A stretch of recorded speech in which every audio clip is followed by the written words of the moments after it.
Hadirin dan hadirat, seterusnya, majlis diteruskan dengan pembentangan daripada kumpulan pertama dari kelas PISMP PI 5620 untuk membentangkan bahan pembelajaran digital bagi kategori Digital Learning Object melalui aplikasi Google Site yang telah dihasilkan. Ahli kumpulan pertama terdiri daripada Saudara Muhammad Muhaimin bin Irahim, Saudara Alif Hafizuddin bin Abdul Kadir, Saudara Muhammad Irfan Nadawi bin Ismail dan Saudara Wan Faris Hazim bin Wan Syahrudin. Majlis menjemput dan mempersilakan. Bismillahirrahmanirrahim. Assalamualaikum warahmatullahi taala wabarakatuh. Terima kasih kepada Tuan Moderator kerana telah memberikan ruang dan peluang kepada kami untuk membentang berkenaan dengan pengalaman pembelajaran kami berkenaan dengan STARS yang telah kami pelajari. Okey, baiklah. Di sini saya bersama 4 rakan adik kumpulan saya. Jadi kita akan berkenal. Jadi di sini adalah kami telah hasilkan satu Google Site iaitu atas nama kumpulan kami sendiri iaitu MD Production. Bernampak di situ dan ada logo kami. Ini adalah showcase pembelajaran abad ke-21.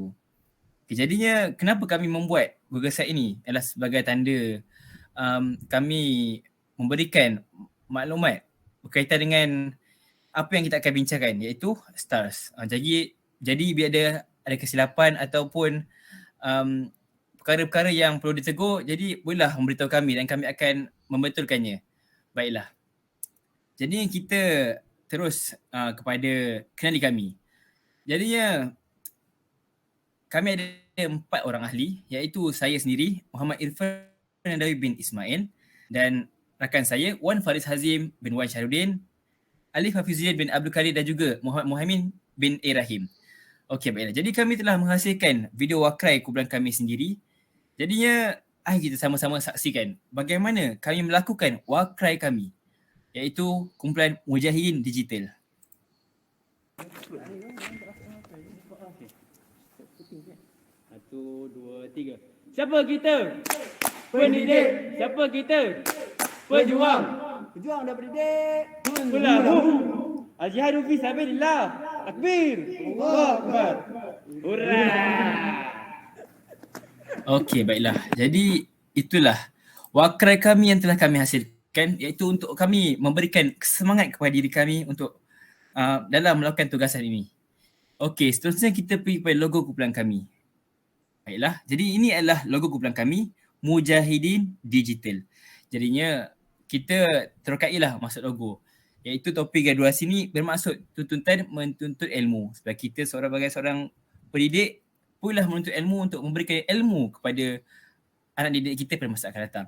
Seterusnya yang kedua iaitu papan kekunci. Iaitu mengenai teknologi digital yang kita gunakan sekarang lah iaitu pada abad ke-21. Dan juga pedang melambangkan kekuatan diri. Jadinya pedang ni warna apa? Merah dan juga ini semua ni adalah warna hijau iaitu melambangkan keberanian merah ni dan warna hijau adalah merupakan warna kegemaran Nabi kita iaitu Nabi Muhammad SAW.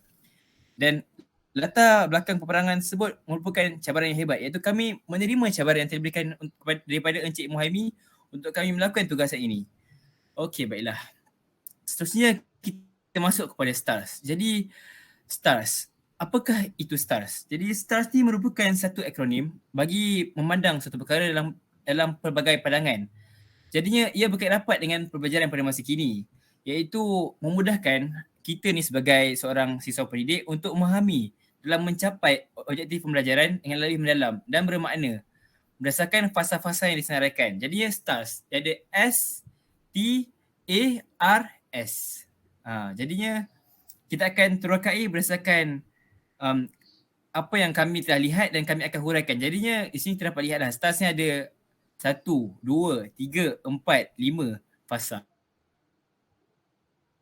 Yang pertama, fasa setting. Dan ada dia punya pecahan-pecahannya. Fasa atas, fasa adventure, fasa reflect dan juga fasa showcase. Jadi fasa showcase ni adalah yang telah kami lakukan ini iaitu sekarang ni iaitu fasa showcase. Inilah fasa yang kami telah lalui untuk membentangkan kami punya perkongsian melalui digital learning. Okey, baiklah.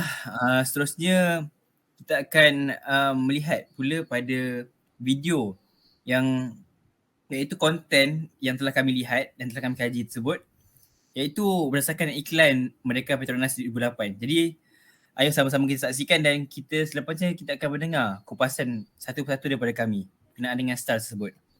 Okey. Ayo kita saksikan.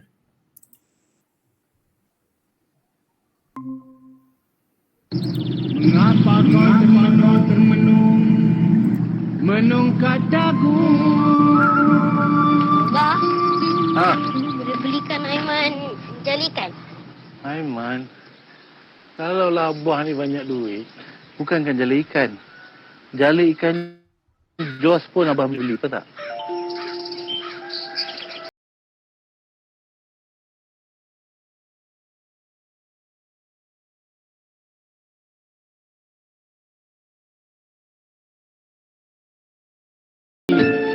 Lampu nyamuk.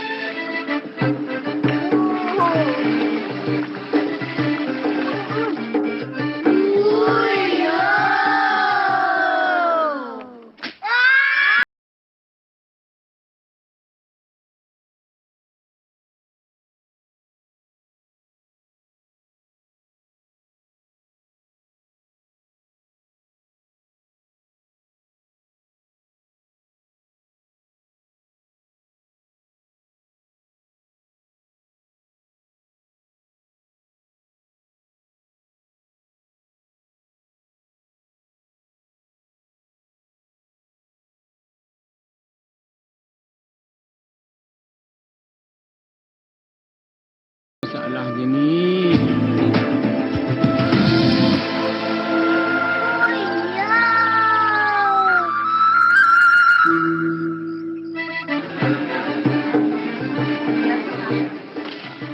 Okey, kebakar. Okey.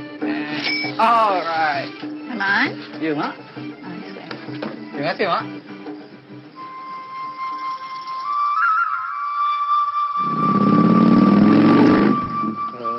Bah, Ha. boleh tak Aiman sambung belajar ke universiti?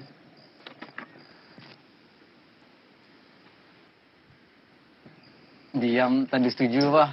Senyum tanda suka.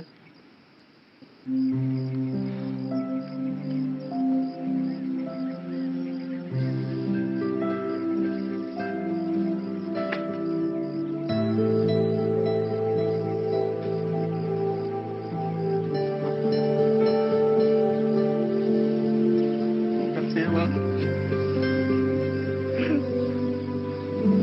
Wah, kasalah cepat ni. Ish, kamu ni.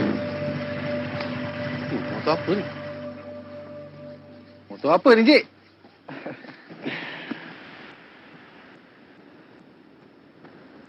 Aiman. Motor ni Abah punya. Naik, Abah. Bismillahirrahmanirrahim. Oh, tidak.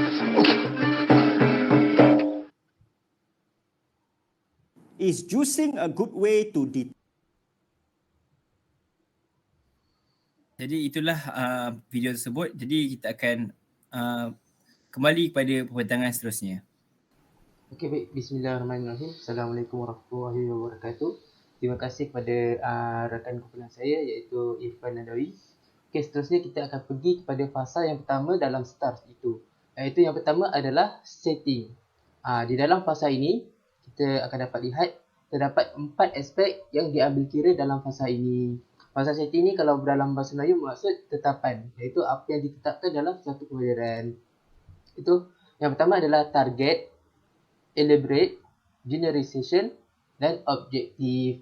Itu target target pembelajaran, elaboration maksudnya, elaborate maksudnya huraian daripada pembelajaran tersebut, dan generalization maksud generalisasi yang dapat dibuat berdasarkan pembelajaran tersebut, dan objektif pembelajaran yang dapat kita terima. Okey, kita pergi kepada yang pertama iaitu target. Isu yang kita dapat ambil daripada video yang kita telah dapatkan. Iaitu video yang kita telah ambil adalah berkaitan tentang iklan kemerdekaan daripada Petronas pada 2008. Jadinya perkara ini dapat dilihat daripada page stars tersebut. Okey, tekan sekejap. Bahagian itu ada video telah kita letakkan pautan untuk para pembaca dapat tengoklah, tonton apakah yang video yang telah kami pilih. Okey, kita pergi kepada yang pertama tadi. Setting. Okey, yang pertama adalah target. Isu yang dapat kita keluarkan daripada video tersebut. Apakah isunya? Adalah adakah perbezaan taraf hidup mempengaruhi perkembangan kreativiti dan inovasi kanak-kanak? Seperti mana kita tahu, dalam pembelajaran abad ke-21, adanya elemen-elemen seperti kreativiti dan inovasi. Ini itu yang kita dapat keluarkan, dapat ketengahkan isu tersebut dalam showcase kali ini. Dapat dalam Google Site yang telah kami hasilkan. Okey.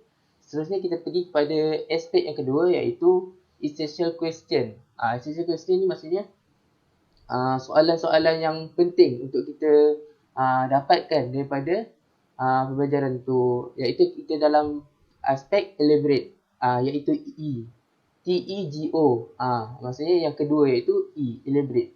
Itu yang pertama, mengapa Ayah Aiman, kalau kita dapat lihat daripada video tersebut, kita dapat mengeluarkan pertanyaan, mengapa Ayah Aiman tidak mampu memberikan apa yang Aiman inginkan dalam hidup Aiman. Nak apa, mereka nak jala, nak kereta, itu semua Ayah Aiman tidak dapat sampaikan. Kenapa? Dan yang kedua adalah apakah matlamat video ni dihasilkan? Apakah matlamat video ni dihasilkan untuk penonton tengok? Yang ketiga adalah mengapa terdapatnya gambar motor. Ada dalam satu part tu, kenapa ada gambar motor dalam peti simpanan Ayah Aiman? Dan yang terakhir adalah, adakah Aiman ni seorang yang bijak? Kita dapat lihat daripada video tersebut.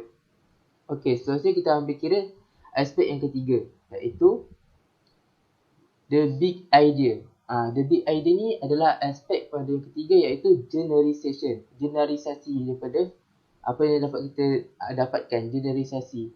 Ini generalisasi tersebut adalah minda yang cerdas, memacu kreativiti dan inovasi. Itu yang itu ayat generalisasi yang dapat kita simpulkan berdasarkan video yang telah kita hasilkan. Di mana usaha Aiman itu sendiri dalam menghasilkan sesuatu yang diinginkan berdasarkan kepintarannya untuk berfikir di luar kotak. Maksudnya, kalau dapat lihat daripada video tersebut, ada Aiman betulkan barang-barang, ada Aiman cipta barang sendiri, buat kereta sendiri. Itu yang kita dapat ketengahkan dalam isu ini. Okey, dan yang terakhir adalah TEGO, yang terakhir, objektif. Apakah objektif ataupun hasrat untuk para pelajar terima daripada video tersebut? Iaitu yang pertama, memastikan generasi kini, generasi muda ni mampu berfikir dengan kreatif dan inovatif seperti Aiman dalam video tersebut.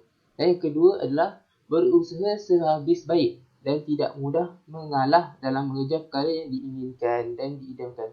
Macam Aiman nak dapatkan kereta, maksudnya Aiman cipta sendiri kereta tu, walaupun ayah dia tak mampu untuk dapatkan untuk dia, dicipta sendiri. Dan yang terakhir adalah jangan jadikan kekurangan yang ada sebagai alasan untuk kita tak berjaya dalam hidup. Okey, ini adalah pada fasa setting. Kita pergi kepada fasa task. Ada kami sediakan tepi ni adalah fasa task. Ini apakah task, iaitu tugasan yang dapat direncanakan untuk isu tersebut.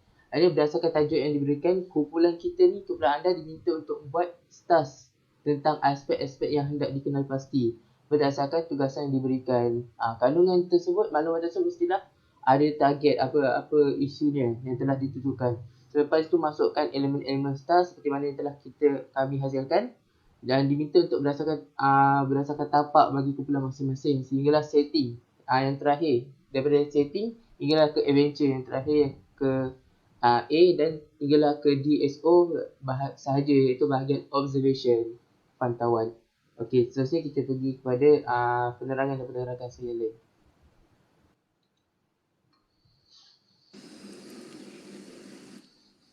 Baiklah, bismillahirrahmanirrahim.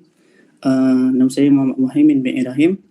Pertamanya saya ingin mengucapkan terima kasih kepada rakan pembentang saya sebentar tadi, iaitu Alif Hafizuddin. Seterusnya saya akan menyambung bagi aspek adventure. Baiklah, adventure ataupun pengembaraan atau boleh kita sebut sebagai jelajah yang telah kami lakukan untuk membuat kajian lapangan ni lah, mendapatkan maklumat-maklumat yang diperlukan. Baiklah, di dalam adventure ini terdapat beberapa elemen. Yang pertamanya adalah destination, searching, observation, feedback dan juga evaluation. Baiklah, kita lihat apa itu elemen-elemen tersebut.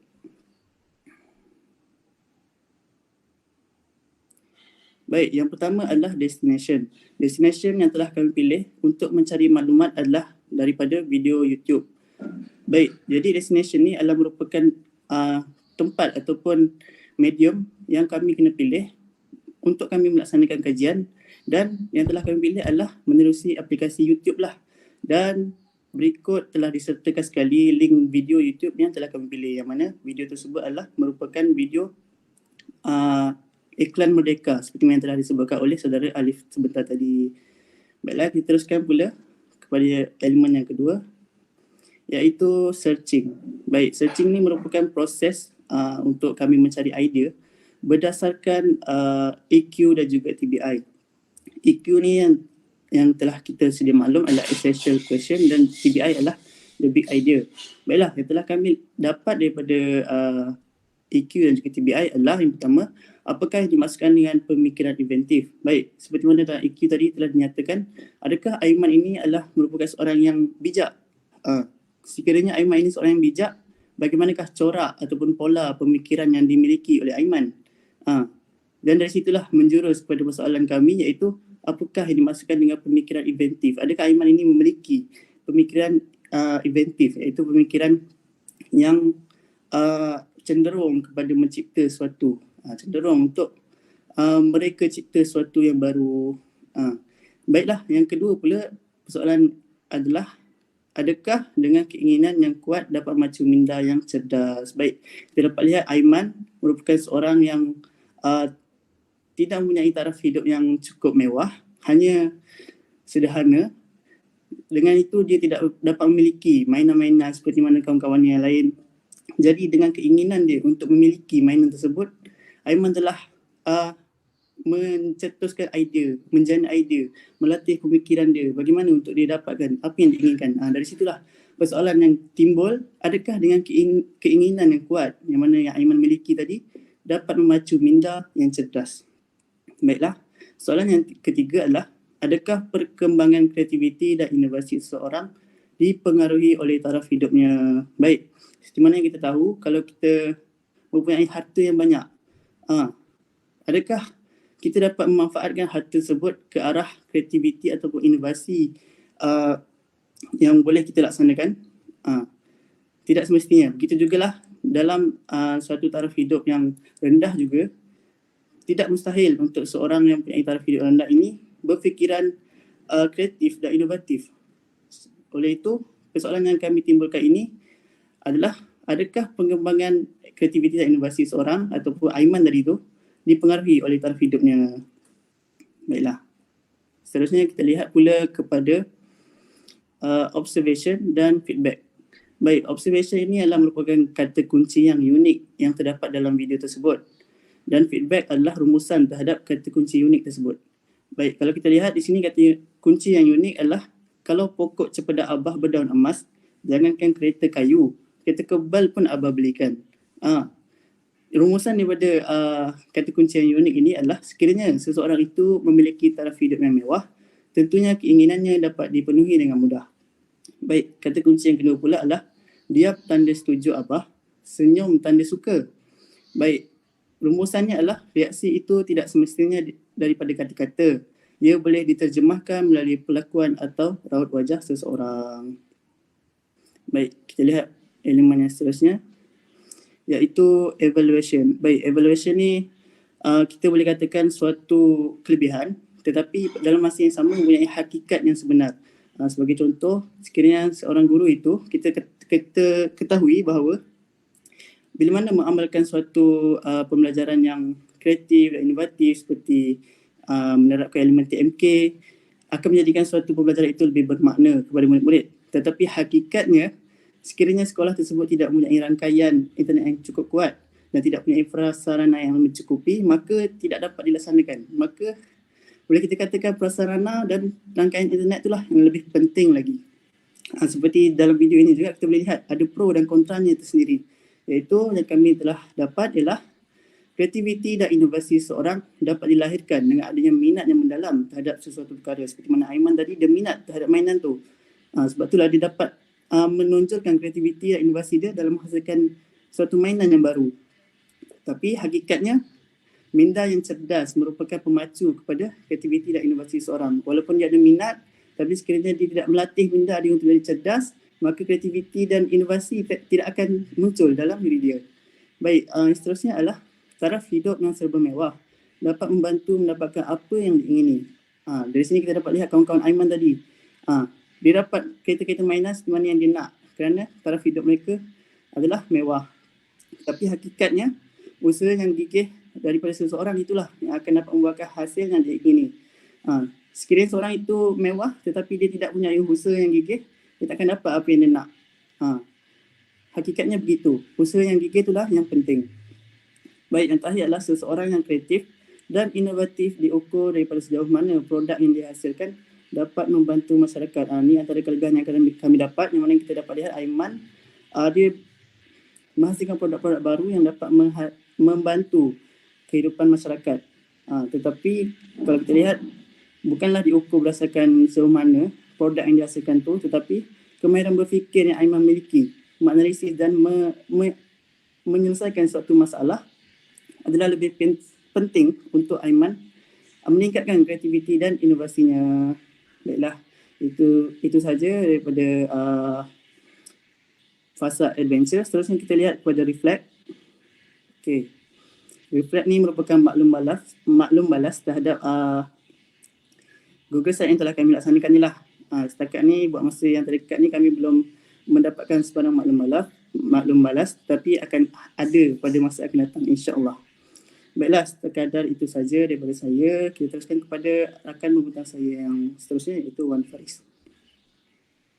Baik, terima kasih Muhammad Muhaimin. Jadi, Bismillahirrahmanirrahim. Saya Wan Faris Azim akan menyambung pembentangan showcase maya kami pada hari. Jadi, sebelum kita beranjak kepada bahagian yang seterusnya, saya ingin memaklumkan kepada para penonton lah bahawa video Aiman Gaiva ataupun video iklan Merdeka tadi tu anda semua boleh lihat dengan mengeklik pada bahagian stars dan kemudian tekan pada paparan tersebut untuk lihat video itu. Okey, seterusnya kita lihat kepada penghargaan. Okey, sebagai penutup bagi pembentangan kumpulan kami pada showcase maya pada hari ini, saya ingin berkongsikan sedikit kata-kata penghargaan daripada kumpulan kami. Jadi alhamdulillah, syukur kehadirat ilahi, pada kesempatan ini kami ingin merakamkan penghargaan lah dan juga jutaan terima kasih kepada pensyarah kami yang kami sayangi, Encik Muhaimin bin Suhaili, yang telah banyak membimbing kami untuk menjana idea, menghasilkan pemikiran yang kritis dan sebagainya dalam menghasilkan inovasi yang mampu memberikan manfaat dan juga pedoman kepada individu lain. Bukan itu sahaja, penghasilan tugasan ini juga berupaya menjadikan kami seorang bakal guru yang mahir dan juga berketerampilan dalam pedagogi seiring dengan ciri-ciri yang perlu ada pada guru abad ke-21. Okey, sebelum mengakhiri pembentangan kami, saya ingin kongsikan moto ataupun kata-kata semangat daripada kumpulan kami. Okey, moto bagi kumpulan kami adalah diam menjadi beban, bergerak menuju kejayaan. Okey, jadi sekian saja pembentangan kami pada hari ini. Wabillahi taufiq wal hidayah. Assalamualaikum warahmatullahi wabarakatuh.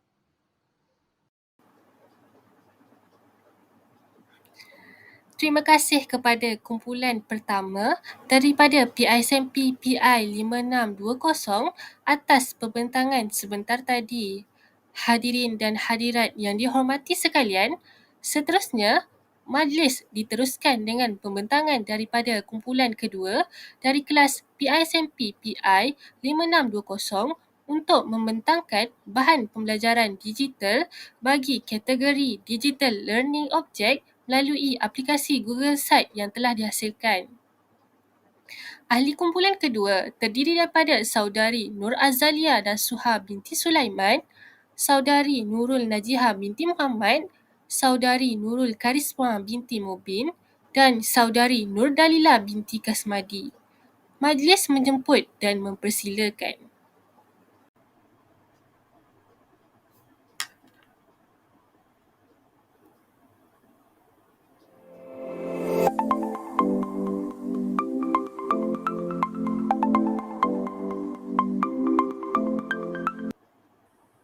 Bismillahirrahmanirrahim. Assalamualaikum warahmatullahi wabarakatuh. Sebelum saya meneruskan pembentangan bagi showcase BMMB 3182, saya ingin memetik sebuah kata-kata daripada Buya Hamka. Setiap kejayaan bermula daripada keputusan untuk mencuba. Jangan takut gagal kerana orang yang tidak pernah gagal hanyalah orang yang tidak pernah melangkah. Okay, seterusnya, kami dari kumpulan 4 darah yang terdiri daripada Nurul Najihah binti Muhammad, Nur Azalia Nasuha binti Sulaiman dan saya sendiri Nur Dalila binti Kasmadi dan yang terakhir sekali ialah Nurul Karisma binti Mubin. Okay, dalam pembentangan ini kami akan menghuraikan aspek setting, task adventure, reflection, showcase dan akhir sekali penutup yang dikenali sebagai stars. Untuk yang pertama iaitu setting, terdapat 4 perkara yang akan dibentangkan iaitu target. Yang pertama ialah T, target.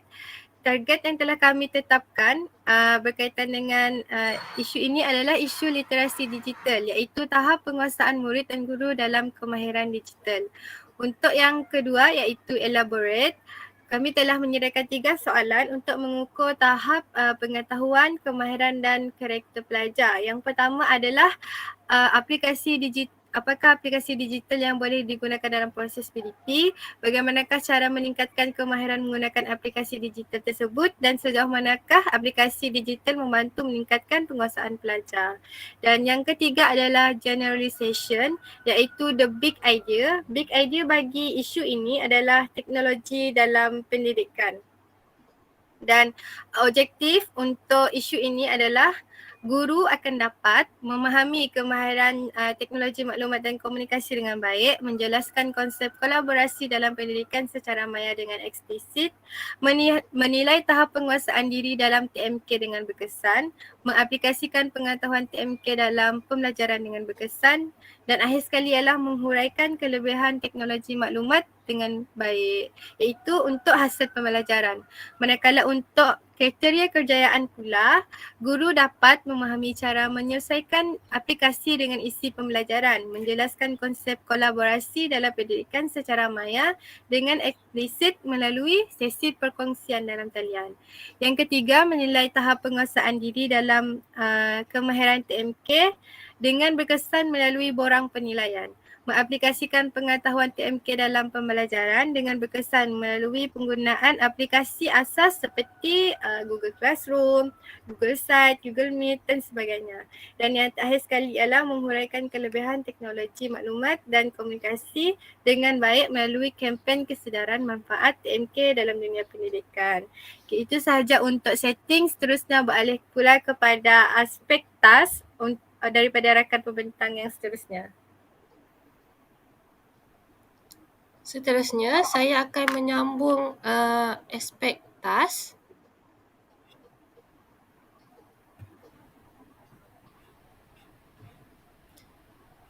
Task ataupun tugasan yang kami terima daripada pensyarah ialah berdasarkan tajuk yang telah ditetapkan bagi setiap kumpulan, anda dikehendaki untuk menerokai maklumat dengan menggunakan kaedah STARS, bahagian-bahagian yang direkodkan sahaja seperti mahir dan berketerampilan dalam pedagogi. Laporan tersebut dalam bentuk slide PowerPoint. Daripada slide PowerPoint, kami telah membina Google Site ini untuk lagi memudahkan untuk rakan-rakan untuk mengakses maklumat tersebut. Okey, seterusnya kami pergi pula kepada fasa adventure. Fasa adventure ini terdiri daripada 5 elemen iaitu D, destination, S, searching, O, observation, F, feedback dan E, evaluation. Kita pergi pula kepada elemen pertama iaitu destination. destination ini kami tempat di mana kami menjalankan kajian ataupun tempat kami mendapat sumber maklumat. Tempat kami mendapat sumber maklumat ialah daripada aplikasi Vimo. Aplikasi Vimo ini seperti YouTube. Okey, berikut merupakan video daripada sumber maklumat ataupun isu yang cuba kami ketengahkan dalam kajian tersebut.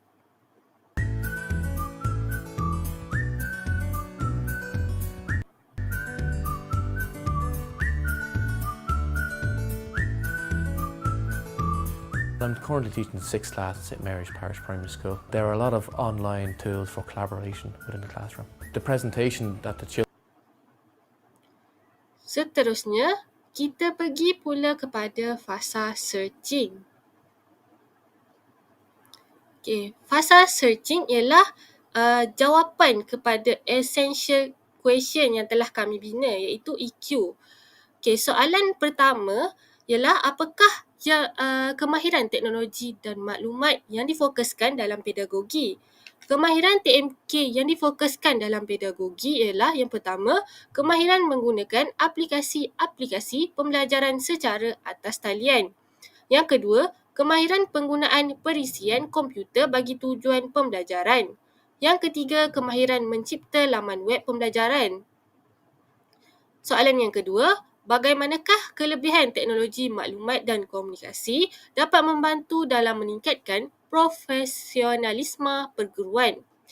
Kelebihan TMK dalam membantu meningkatkan profesionalisme keguruan ialah yang pertama, membantu guru dalam membina bahan bantu mengajar secara maya dengan berkesan. Yang kedua, membantu guru dalam meningkatkan daya kreativiti dan inovatif. Yang ketiga, membantu guru dalam menyelesaikan masalah murid dalam pembelajaran menggunakan aplikasi tertentu dan penggunaan elemen-elemen TMK seperti animasi. Seterusnya, bagaimanakah cara guru mengaplikasikan pengetahuan TMK dalam pembelajaran dengan berkesan melalui penggunaan 5 aplikasi asas dalam pendidikan seperti Google Classroom, Google Slide, Google Meet dan sebagainya. Cara guru mengaplikasikan pengetahuan TMK tersebut ialah yang pertama, mengaplikasikan pengetahuan TMK berkaitan aplikasi asas dalam pendidikan tersebut dalam PDP. Yang kedua, memberi pendedahan kepada murid tentang cara penggunaan aplikasi tersebut. Yang seterusnya, apakah konsep kolaborasi dalam pendidikan yang perlu diterapkan kepada guru? Konsep kolaborasi dalam pendidikan yang perlu diterapkan kepada guru ialah kerjasama antara guru-guru dalam membina dan meningkatkan kemahiran guru dalam pedagogi. Yang seterusnya, berkongsi pengalaman tentang sesuatu kemahiran. Seterusnya, soalan yang seterusnya ialah bagaimanakah cara guru menilai tahap penguasaan diri dalam kemahiran teknologi maklumat dan komunikasi dengan berkesan? Okey, cara guru menilai tahap penguasaan diri dalam kemahiran TMK ialah meminta bantuan daripada guru yang lebih berpengalaman untuk menilai tahap penguasaan guru tersebut dalam TMK. Seterusnya, guru membuat refleksi secara kendiri tentang tahap penguasaan kemahiran TMK. Seterusnya, kita pergi pula kepada observation. Observation ini terbahagi kepada 4. Yang pertama, transformasi, global, platform dan inovasi. Transformasi, observation bagi transformasi ialah mampu membawa perubahan dalam dunia pendidikan yang lebih berkualiti. Observation bagi global ialah literasi digital mampu mewujudkan kolaborasi dengan pelbagai pihak dari seantero dunia. Observation bagi platform ialah menghimpunkan variasi pengetahuan daripada pelbagai sumber. Observation bagi inovasi pula ialah meningkatkan kemahiran daya cipta dan daya pemikiran analitik. Seterusnya akan disambung oleh rakan pembentang yang lain. Baiklah. Seterusnya, saya akan menyambung bagi bahagian feedback. Sebelum menerangkan bahagian feedback, saya akan menerangkan berkenaan model pembelajaran guru yang terdiri daripada 3 elemen iaitu perhubungan, belajar cara belajar dan juga aspirasi. Bagi perhubungan yang mengandungi kesepunyaan dan juga merangkai. Belajar cara belajar pula terdiri pada metakognitif, maklum balas dan juga agensi. Manakala aspirasi terdiri daripada jangkaan dan juga keperluan dan minat. Baiklah, yang pertama adalah belajar cara belajar metakognitif di mana ialah matlamat bagi membina inovasi dan mengkaji isu penguasaan guru terhadap kemahiran TMK ialah bagi mengurangkan isu permasalahan guru bahasa Melayu yang kurang menguasai kemahiran TMK.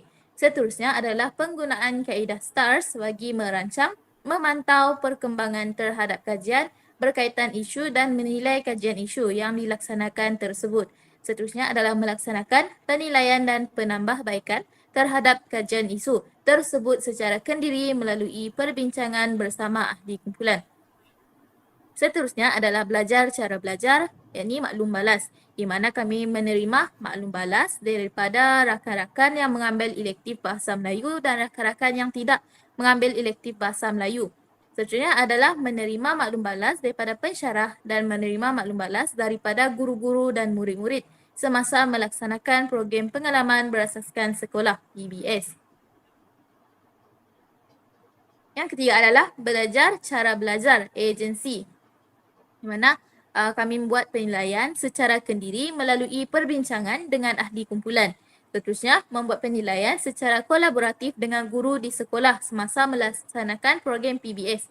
Ketiga, membuat penilaian secara kooperatif melalui perbincangan dengan rakan-rakan yang mengambil elektif Bahasa Melayu pada semester tersebut. Dan yang terakhir, membuat penilaian melalui maklum balas yang diterima daripada pensyarah. Dari aspek perhubungan pula iaitu kesepunyaan dan merangkai, di mana kesepunyaannya adalah hasil kajian tersebut akan dijadikan sebagai hak cipta terpelihara melalui penulisan buku berkaitan kajian tersebut. Dan merangkai pula adalah merangkai jaringan hubungan melalui pelaksanaan perbincangan dan kolaborasi dengan pihak di peringkat dalam IPG seperti mensyarah dan rakan-rakan serta pihak di peringkat luar IPG iaitu guru dan murid di sekolah semasa melaksanakan PBS. Yang terakhir adalah aspirasi. Daripada bentuk aspek jangkaan pula adalah di mana kami membuat jangkaan terhadap hasil inovasi yang akan dibina melalui kajian isu tersebut dan membuat penilaian terhadap pencapaian hasil pembelajaran dan kriteria kejayaan yang telah ditetapkan sama ada dapat dicapai ataupun tidak.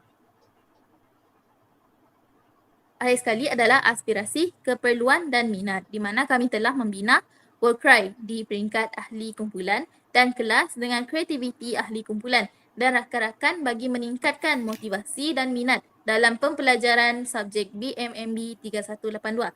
Dan yang terakhir, kami telah merancang dan membina bahan inovasi berdasarkan tugas yang diberikan oleh pensyarah dan permasalahan guru bahasa Melayu yang kurang mahir dalam kemahiran TMK.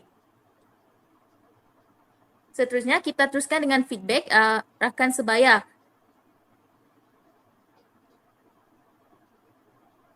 Feedback rakan sebaya.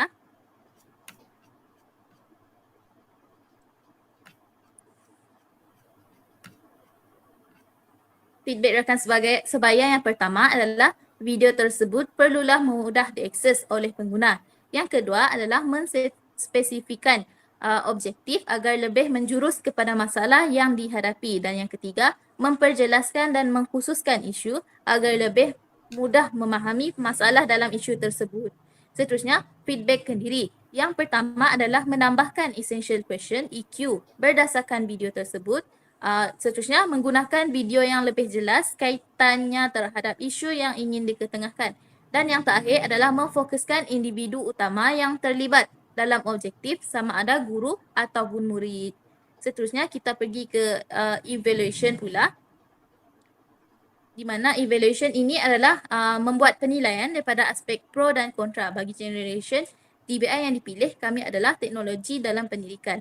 Antara pro yang dapat kami lihat daripada hasil ini adalah yang pertama adalah meningkatkan daya kreativiti dan inovasi untuk mengakses pelbagai jenis maklumat bagi mengembangkan idea dan kreativiti. Yang kedua Teknologi dan pendidikan ini akan dapat menggalakkan pembelajaran berdikari dalam pelajar. Ketiga, membolehkan guru mencipta kaedah yang menarik untuk mendidik pelajar. Yang keempat, menggalakkan pembelajaran kooperatif dan persekitaran pembelajaran. Dan yang terakhir adalah teknologi dapat memudahkan pelajar dan guru mengakses maklumat daripada pelbagai sumber. Dari segi kontra pula, teknologi dan pendidikan ini akan menyebabkan kebebasan mengakses maklumat, menyebabkan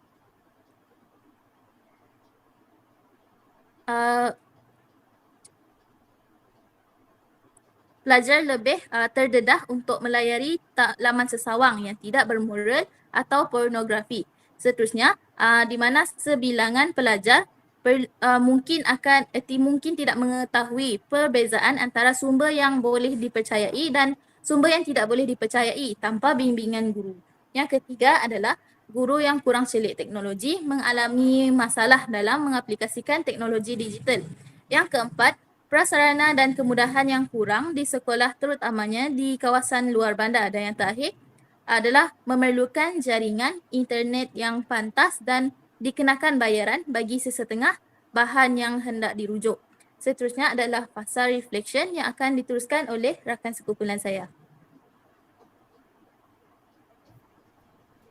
Okey, baiklah. Terima kasih kepada Saudari Azalia. Seterusnya saya akan meneruskan kepada fasa reflection, iaitu dalam fasa ini terdapat isu describe, analyse dengan evaluate dengan transform. Okey.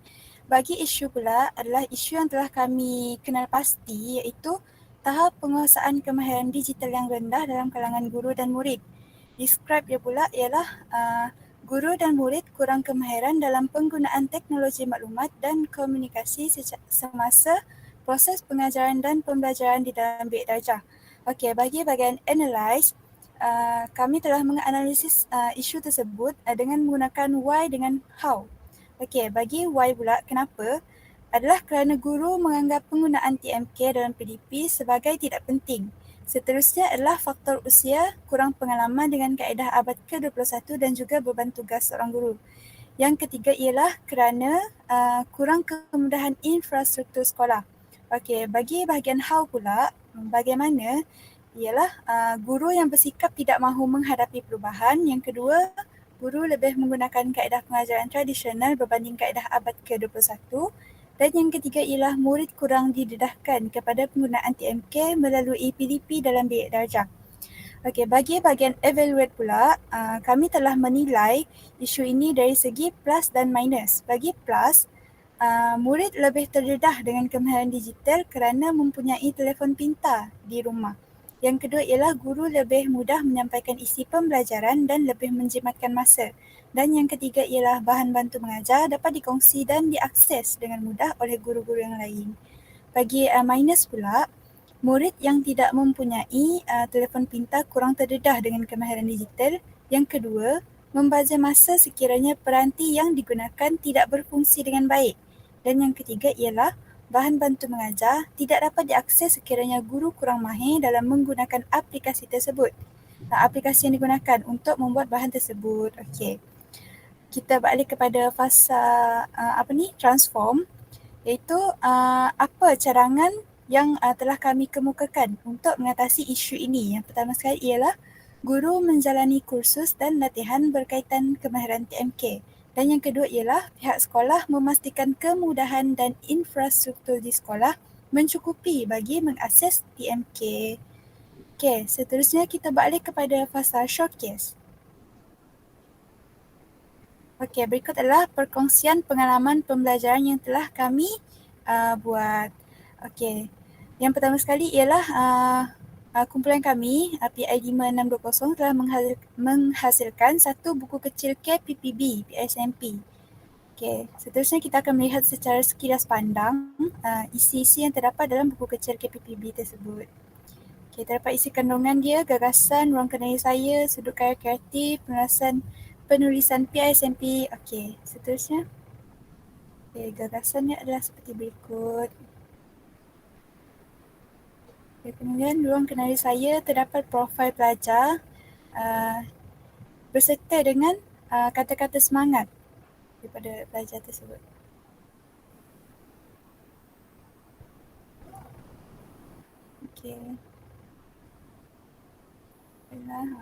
Ruang penulisan ini adalah penulisan para pelajar. Okey, itu sahaja. Okey, berikut merupakan gambar yang telah kami lampirkan hasil daripada pembelajaran Al-Kahfi yang telah kami laksanakan. Okey, baiklah, kita telah sampai ke penghujung iaitu penutupnya. Okey, izinkan saya menyampaikan serangkap pantun. Kalau ada sumur di ladang, boleh kita menumpang mandi. Kalau ada umur yang panjang, boleh kita berjumpa lagi. Sekian, wabillahi taufiq wal hidayah. Wassalamualaikum warahmatullahi wabarakatuh.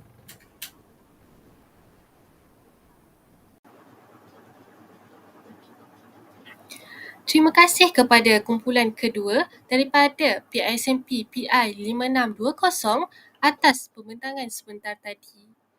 Hadirin dan hadirat sekalian, seterusnya, majlis diteruskan dengan pembentangan daripada kumpulan ketiga dan terakhir dari kelas PISMP PI 5620 untuk membentangkan bahan pembelajaran digital bagi kategori Digital Learning Object melalui aplikasi Google Site yang telah dihasilkan. Ahli kumpulan ketiga terdiri daripada Saudari Nur Ardini binti Ros Azmi, Saudari Siti Osama Diana binti Muhammad Sayuti dan Saudari Fatin Kurotu Aini binti Muhammad Zainuri. Majlis menjemput dan mempersilakan.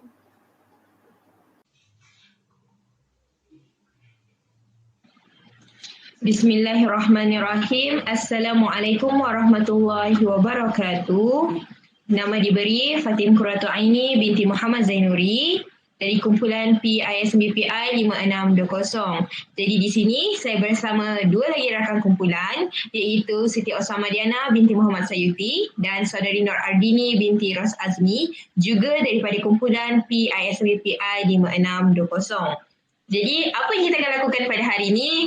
Jadi pada hari ini kami berbesar hatilah ingin berkongsikan kepada semua tentang perkongsian kami daripada dapatan hasil tutorial bagi subjek BMMB 3182 bagi subjek elektif Bahasa Melayu kami di bawah bimbingan Encik Muhaimi bin Suhaidi.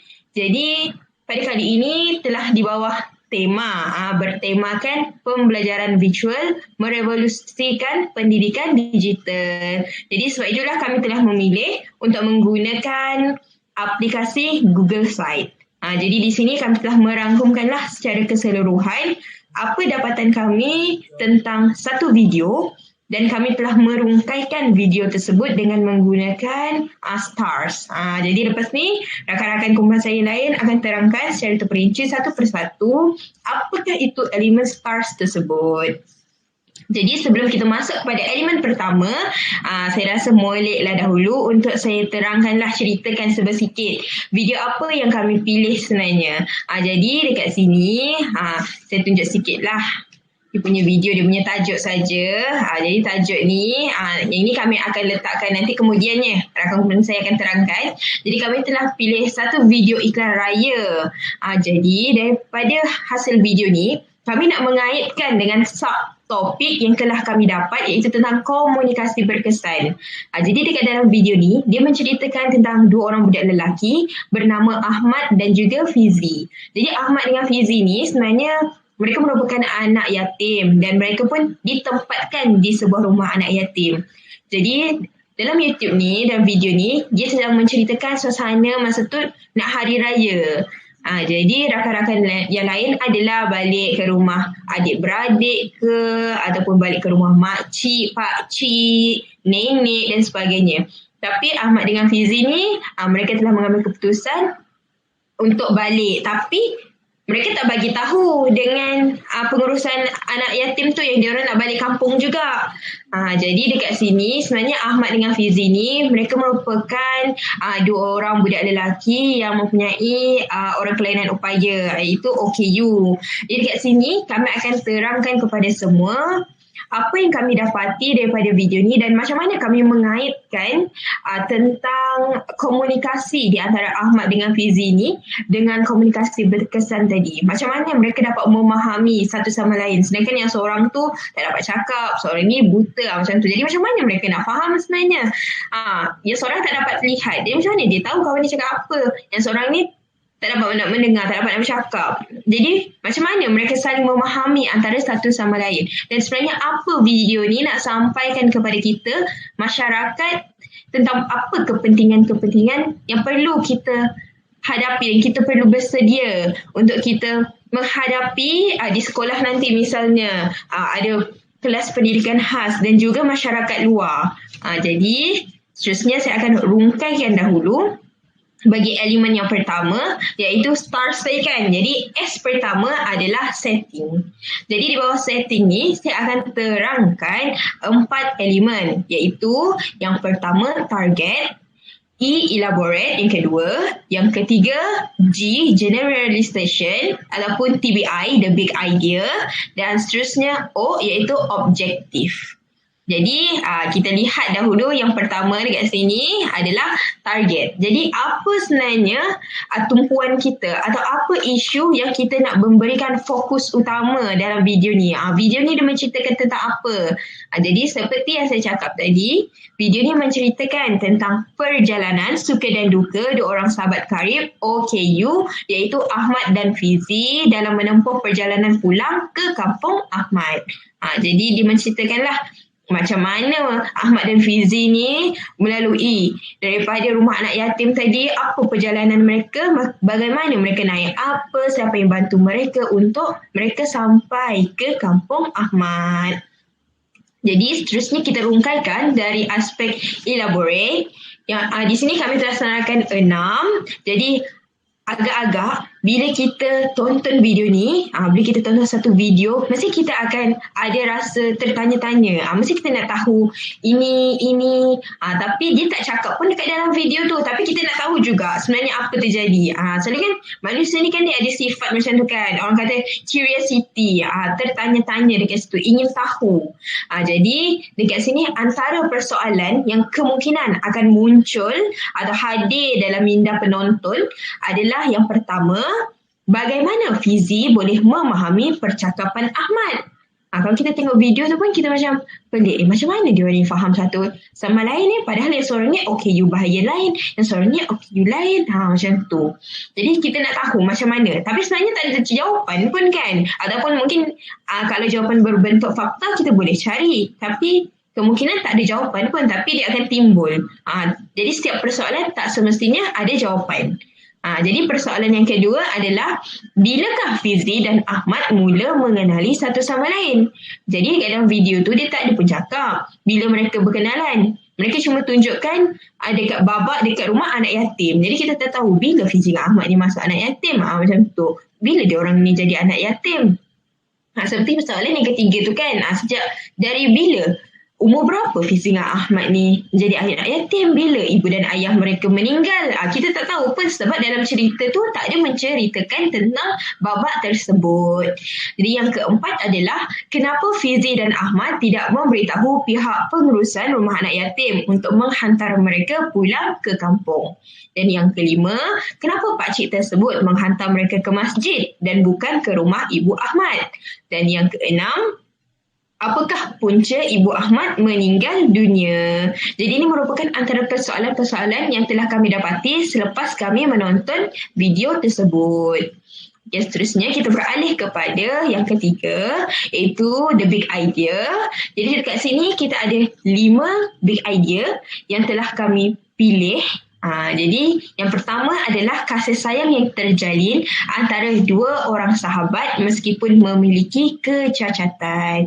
Jadi walaupun Fizi dan Ahmad ni okey, tapi itu tidak menghalang mereka untuk menjalinkan kasih sayang di antara satu sama lain.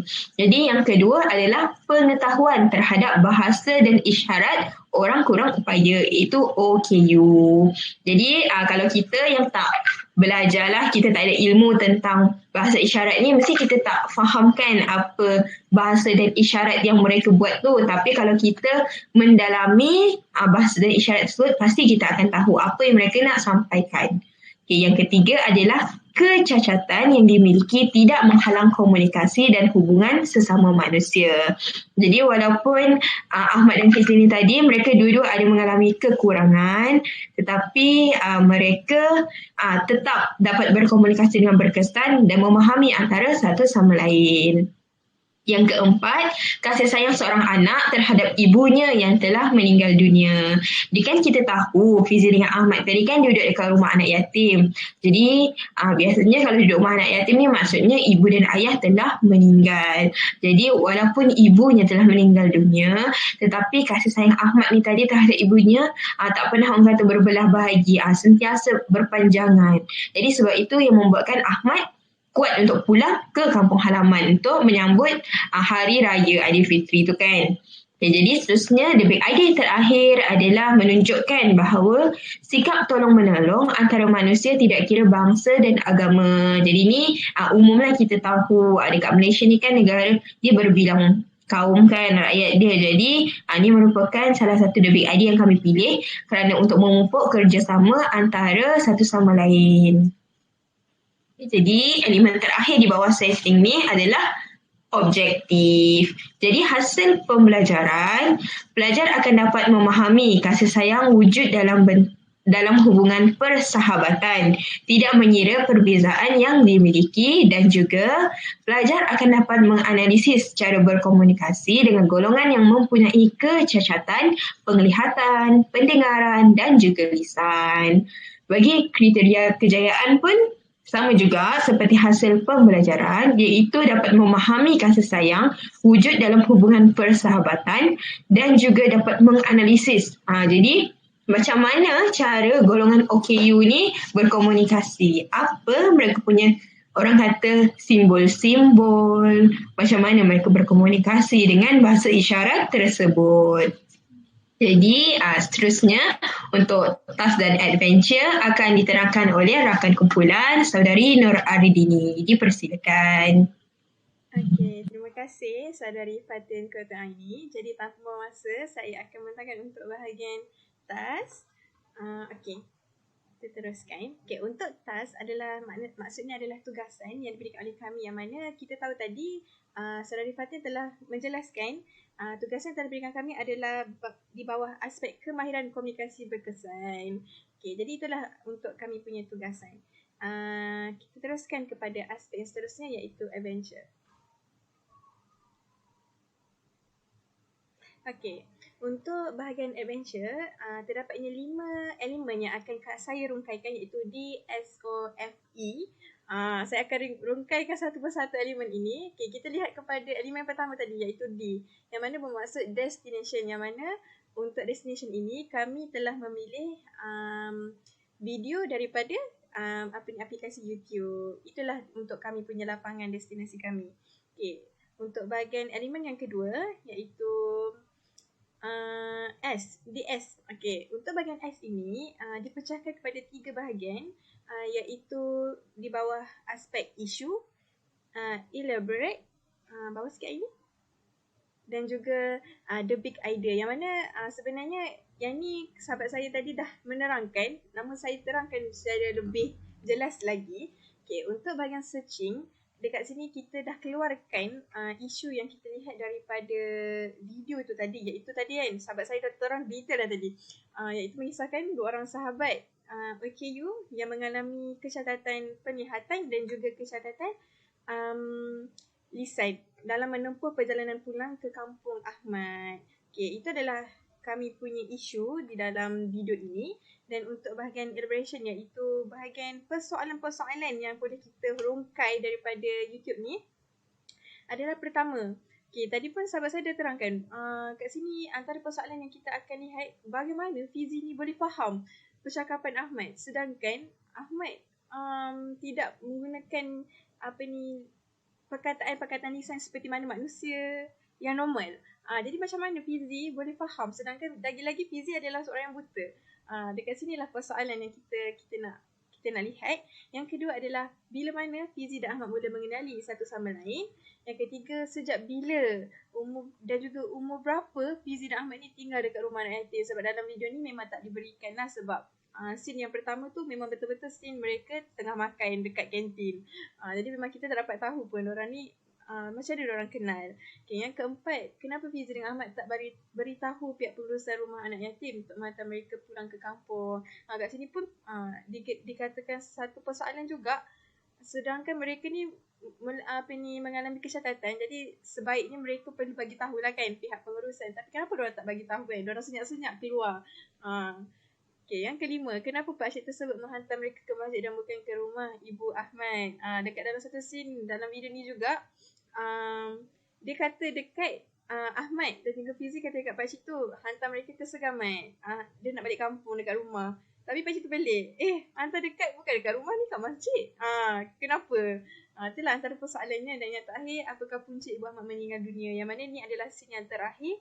Yang mana rupanya Ahmad ni pergi ke masjid itu adalah untuk menziarahi pusara ibunya yang telah meninggal dunia. Jadi kat sini kita tanya lah, kenapa Ahmad boleh meninggal? Itulah antara persoalan-persoalan yang kita dah keluarkan daripada video. Kita lihat yang bahagian the big idea, kata kuncinya kan. The big idea, kami telah mengeluarkan 5 big idea-nya, iaitu pertama adalah kasih sayang yang terjalin antara dua orang sahabat meskipun memiliki kecacatan. Yang mana dekat sini, kecacatan ni kira orang kata kasih sayang ni tak mengenal siapa pun. Bagaimana kecacatan kita miliki, perbezaan kita miliki, kasih sayang tu boleh muncul sahaja. Okay, yang kedua, pengetahuan terhadap bahasa dan isyarat orang kurang upaya. Yang mana kat sini kita dapat lihat yang sebenarnya Fizi ni mungkin dah mengenali Ahmad ni dalam jangka masa yang lama. Sebab dia boleh faham bahasa yang disampaikan oleh Ahmad. Dan yang ketiga, kecacatan yang dimiliki tidak menghalang komunikasi dan hubungan sesama manusia. Kat sinilah kami nak sampaikan yang mana kecacatan yang dimiliki oleh Ahmad dan Fizi ni tak halang pun diorang untuk berhubung, untuk berkomunikasi. Dekat sini kita dapat lihat komunikasi tu dapat berjalan dengan lancar dan juga berkesan. Ahmad dapat faham apa yang Fizi katakan, Fizi dapat faham apa yang Ahmad katakan. Okay, yang keempat, kasih sayang seorang anak terhadap ibunya telah meninggal dunia. Yang mana kita tahu kedua-duanya adalah seorang anak yatim piatu. Dan pada akhir scene tadi kita dapat lihat yang bahawa Ahmad ni rupanya dia membawa sahabat dia ni pergi balik ke kampung untuk jumpa ibunya yang telah meninggal dunia. Kat sini kita dapat lihat lah, walaupun ibunya telah meninggal dunia dah lama, tapi Ahmad tetap sayang dan tetap menziarahi pusara walaupun jauh tu perjalanan sampai ke Segamat, Johor. Okay, yang kelima, sikap tolong-menolong antara manusia tidak kira bangsa dan agama. Dekat sini saya nak highlight untuk bahagian uncle ataupun pakcik yang membantu mereka itu, yang mana uncle tu merupakan seorang berbangsa Cina. Namun tak menghalang pun untuk dia membantu Ahmad dengan Fizi ni untuk balik ke Segamat. Okay. Kita lihat kepada, tadi elemen D dah selesai, S dah selesai, kita pergi pada elemen yang ketiga iaitu iaitu observation. Yang mana untuk observation ni adalah bahagian dapatan daripada pemerhatian kami terhadap video ini. Okay, pertama, antara pemerhatian yang kami dapat lihat daripada video ini adalah pertama, cinta tak kenal siapa. Kat situ kita dapat lihatlah cinta juga kasih sayang antara Ahmad juga Fizi ni tak kenal pun usia, tak kenal pada perbezaan, tak kenal pada kita punya rupa. Boleh muncul begitu sahaja. Okay, yang kedua, setiap manusia perlu bersyukur atas segala pemberian dan nikmat Tuhan. Dekat sini, antara pemerhatian yang dapat kami lihat, perlunya adanya sifat syukur kepada kita sebab kita dilahirkan sempurna, tak ada kecacatan, tak ada seperti Ahmad juga Fizi. Dan yang ketiga, kecacatan yang dimiliki bukanlah penghalang kepada hubungan manusia. Samalah seperti hubungan Ahmad juga Fizi tadi, yang mana kecacatan tu tak halang pun untuk mereka berhubung sama sendiri.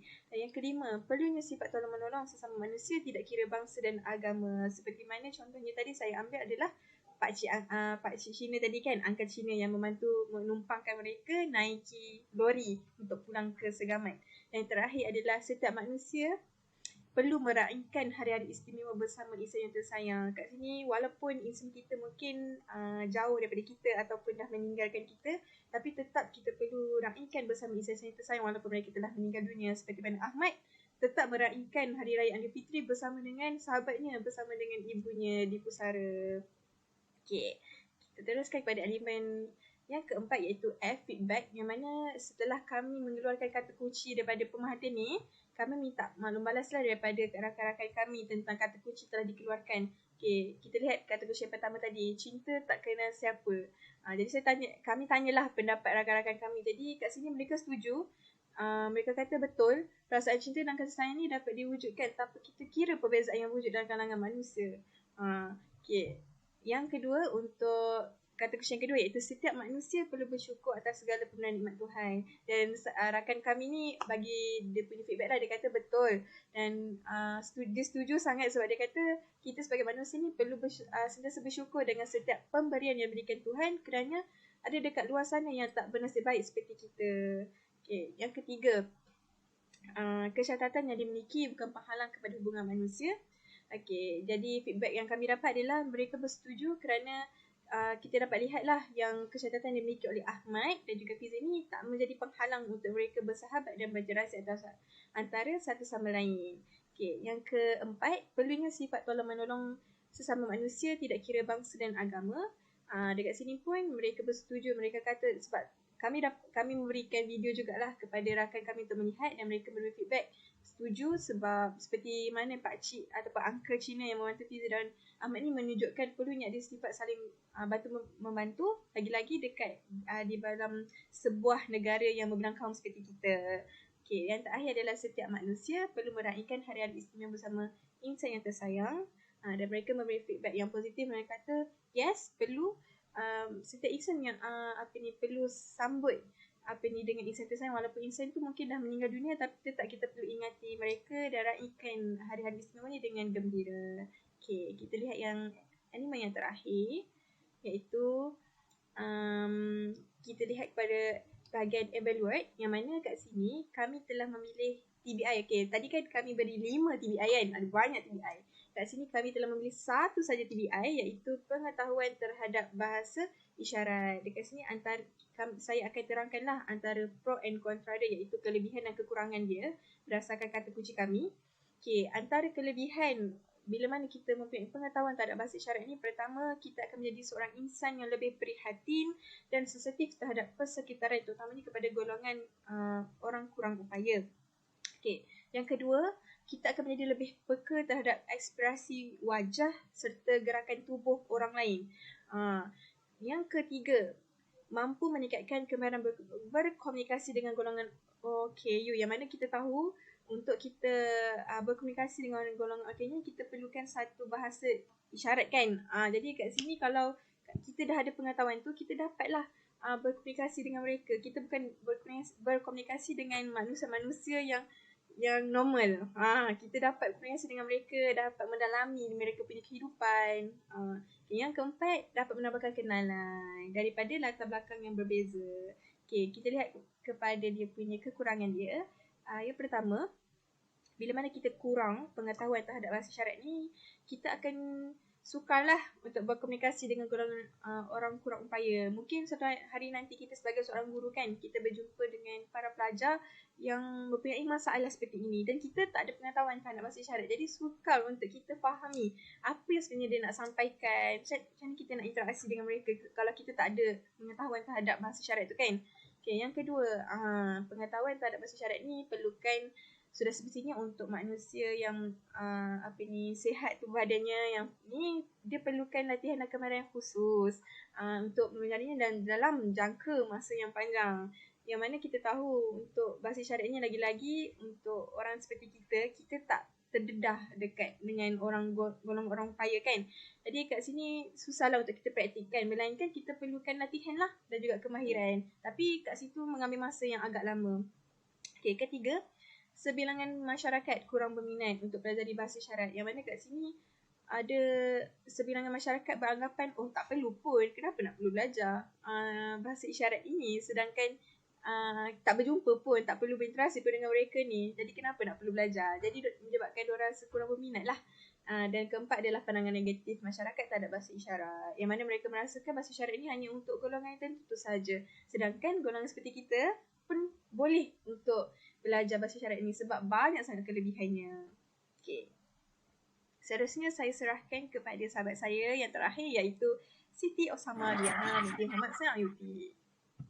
Terima kasih saudari Adini dan Aini. Saya akan meneruskan untuk stars yang elemen stars yang keempat, iaitu reflection. Reflection, di bawah reflection terdapat 4 elemen, di mana yang pertama adalah borang jadual agate, yang kedua analyze, yang ketiga evaluate, dan yang terakhir sekali adalah transform. Jadi saya akan menghuraikan dan memperincikan keempat elemen inilah.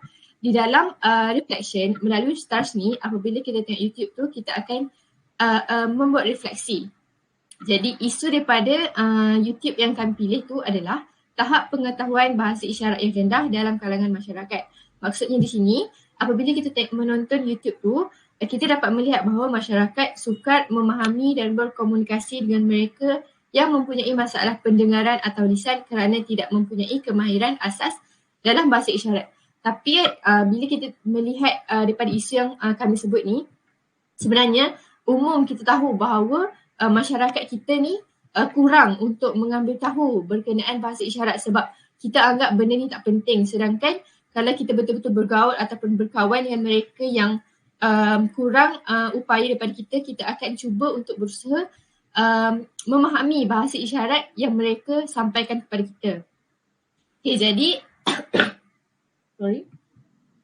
jadi berdasarkan isu yang kami timbulkan ni adalah kenapa isu ni boleh terjadi. Jadi yang pertama, isu ni boleh timbul bahawa masyarakat menganggap tiada keperluan untuk mempelajari bahasa isyarat. Seperti yang Ardini dan Aini cakap tadilah, masyarakat kita ni memang tak syakna dengan bahasa isyarat sebab kita kurang bergaul. Bukan nak cakap masyarakat lah, kita sendiri pun kurang bergaul dengan orang yang tidak mempunyai bahasa komunikasi dengan kita sebab kita pun menganggap benda tu susah. Sebenarnya benda ni tak susah pun apabila kita mempraktikkan ataupun membuat latihan seperti Adini cakap tadi dalam kehidupan seharian kita. Barulah benda tu sebenarnya biasa. Yang kedua adalah tidak berinteraksi dengan mereka yang berkomunikasi menggunakan bahasa isyarat seperti yang diterangkan tadi. Dan faktor keluarga, sekolah dan tempat kerja. Jadi isu tahap pengetahuan bahasa isyarat yang rendah ni kenapa boleh terjadi adalah sebab-sebab 3 sebab ni lah. Antaranya seperti yang saya cakap tadi, kita tak berkawan dengan orang yang kurang upaya dan kita kurang ada urusan dengan macam takkanlah tiba-tiba kita macam nak kena macam mana nak cakap. Jadi sebab itulah kita ni tak ada pengetahuan berkenaan walaupun sikit berkenaan bahasa isyarat. Kalau apa yang kita tiba-tiba jumpa dekat tepi jalan ke, apabila mereka cuba berkomunikasi, kita tak faham langsung apa mereka cuba cakapkan. Jadi sebab itulah isu ni timbul. Jadi bagaimana isu ni berlaku? Yang pertama adalah ibu bapa tidak menekankan kepentingan mempelajari bahasa isyarat.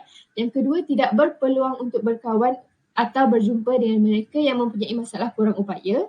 Dan yang ketiga, bagaimana benda ni berlaku? Tiada ahli keluarga atau kawan yang memerlukan bahasa isyarat dalam berkomunikasi. Sebab itulah penting semua ni terjadi sebab kita sendiri tak cuba untuk belajar bahasa isyarat dan tak cuba untuk berkawan dengan mereka. Contohnya kalau kita boleh nak berkawan, kita boleh pergi melawat ataupun contohnya kita ada baju yang kita tak pakai, kita pun pergi derma ke anak yatim. Anak yatim tu mungkin ada yang kurang upaya. Jadi kat situlah kita boleh belajar bahasa isyarat ni.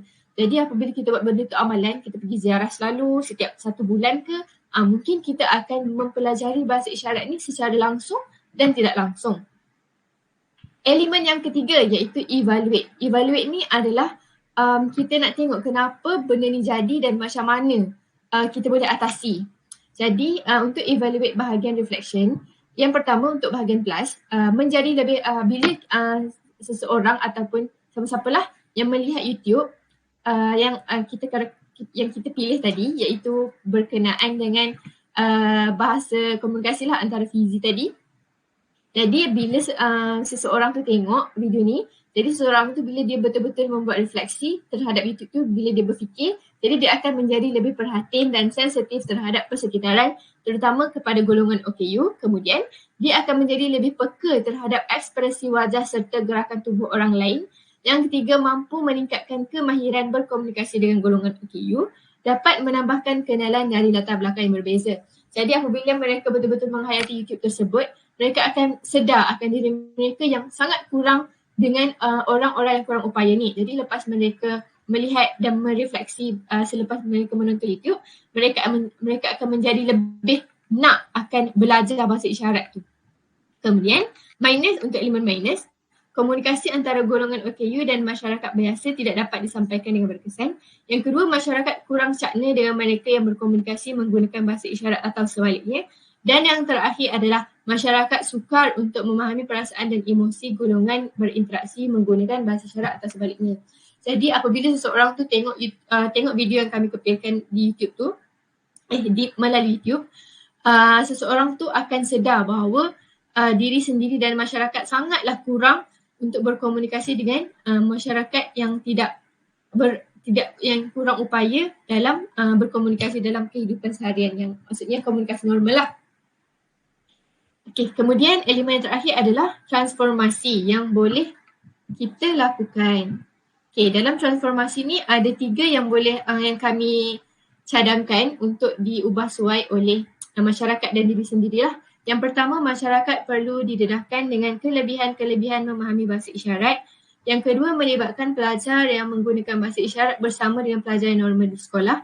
Membuka ruang golongan OKU yang menggunakan bahasa isyarat untuk bekerja bersama masyarakat yang berkomunikasi menggunakan lisan.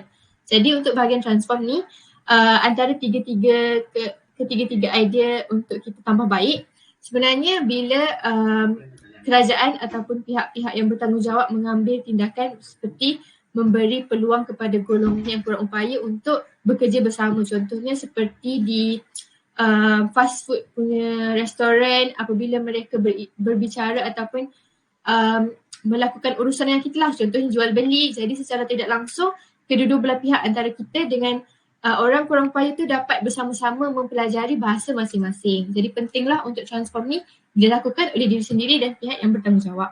Akhir sekali adalah elemen dalam STARS iaitu showcase.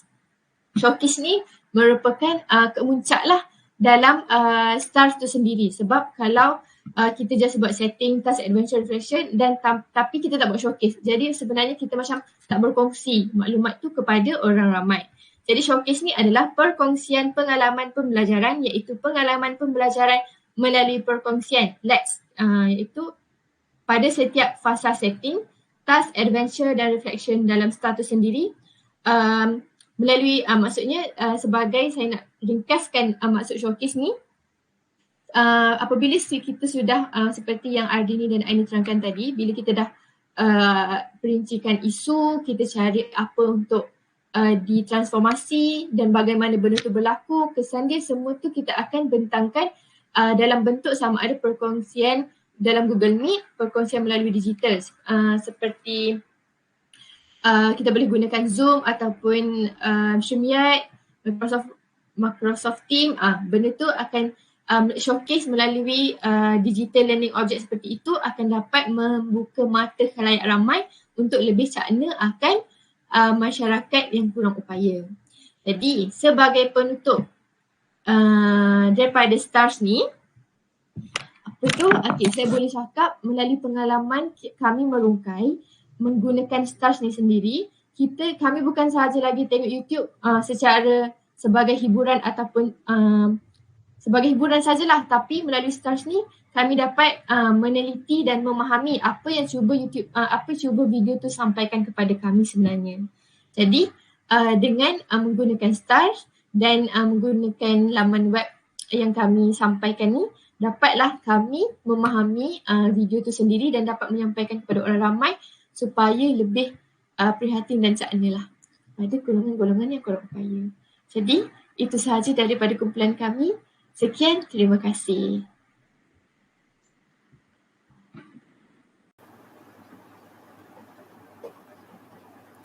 Terima kasih kepada ahli kumpulan ketiga yang merupakan kumpulan terakhir pada hari ini daripada PISMP PI 5620 atas pembentangan sebentar tadi. Seterusnya, Majlis diteruskan dengan pembentangan daripada Saudari Nur Azalia Nasuha binti Sulaiman dan Saudari Nurul Karisma binti Mubin dari kumpulan PISMP PI 5620 untuk membentangkan proses penghasilan buku kecil KPPB PISMP PI 5620. Untuk makluman para hadirin, kumpulan PISMP PI 5620 telah menghasilkan buku kecil KPPB bagi mengumpul semua bahan inovasi pembelajaran yang telah dibina kumpulan tersebut. Tanpa melengahkan masa, majlis menyemput dan mempersilakan.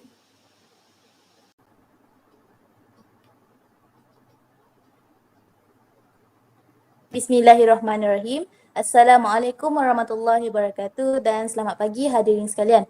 Pada hari yang indah ini, saya Nur Azalia Nasuha binti Sulaiman dan rakan sekumpulan saya iaitu Nurul Karisma binti Morbin akan membentangkan serba sedikit berkenaan proses penghasilan dan hasil buku kecil KPPB PISMP PI 5620. Jadi, untuk memulakan pembentangan ini, saya akan membentangkan berkenaan dengan langkah yang pertama yang kami lalui dalam penghasilan buku ini, di mana kami telah melakukan penubuhan ahli jawatan kuasa seperti yang berikut, di mana pengerusi yang kami telah lantik adalah Saudari Fatin Qurratu Aini binti Muhammad Zainuri.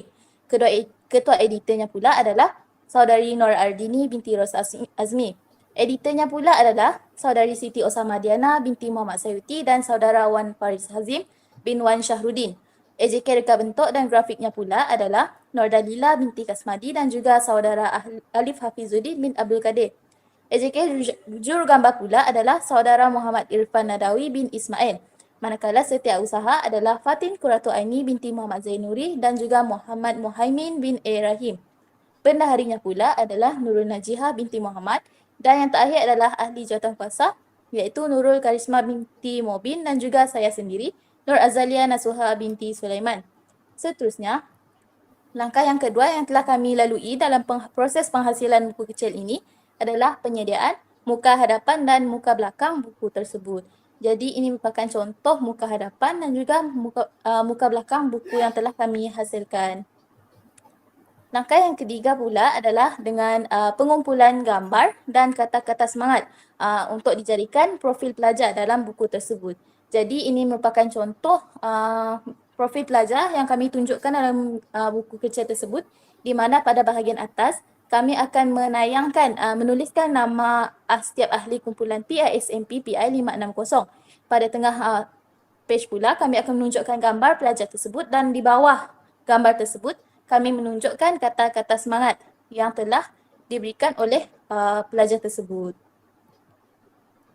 Seterusnya, kami telah mengadakan pengumpulan hasil tugasan 3 kerja khusus BMMD yang merupakan penghasilan inovasi bagi subjek bahasa Melayu tersebut. Dan yang seterusnya, kami telah melakukan pengumpulan bahan tambahan iaitu hasil karya kreatif seperti sajak ataupun puisi dan lain-lain sekiranya ada. Berikut merupakan contoh sajak daripada Saudari Fatin Qurratu Aini yang telah menghantar sajak yang bertajuk Ayah. Dan yang terakhir adalah proses menyusun dan melengkapkan buku kecil KPPB. Jadi untuk makluman, kami telah mula melaksanakan proses penghasilan buku ini bermula pada tarikh 14 Mei 2022 dan telah tamat menghasilkan buku ini pada tarikh 15 Jun 2022. Seterusnya, saya akan menyerahkan kepada rakan saya iaitu Nur Karisma binti Mobin untuk menunjukkan buku kecil tersebut secara sekilas pandang. Dipersilakan.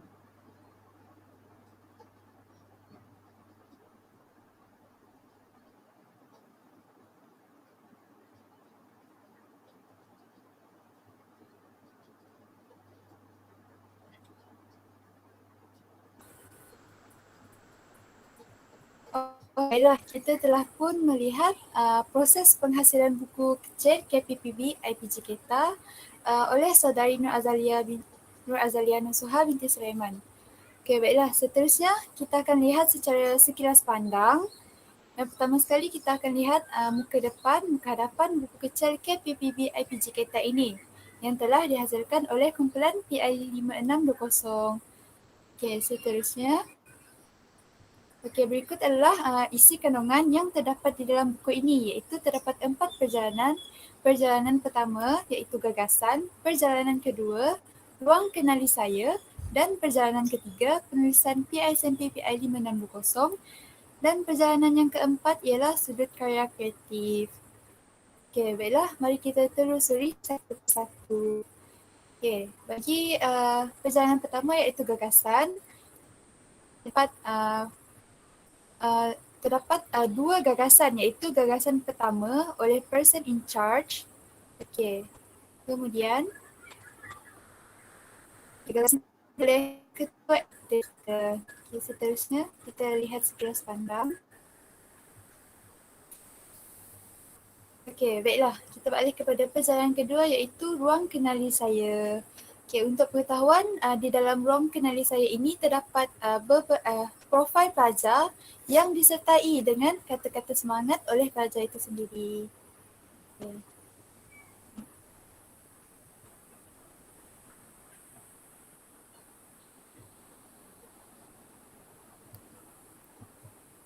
Okey, baiklah. Kita telah sampai di perjalanan yang ketiga iaitu penulisan PISMP PI 5620.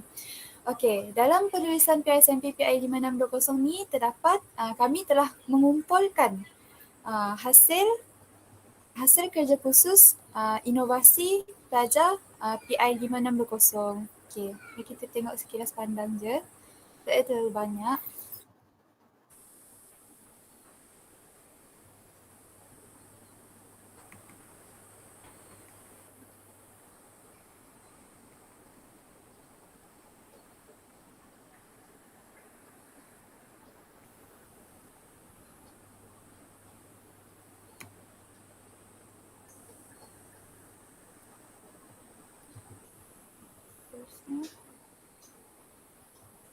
Okey, baiklah.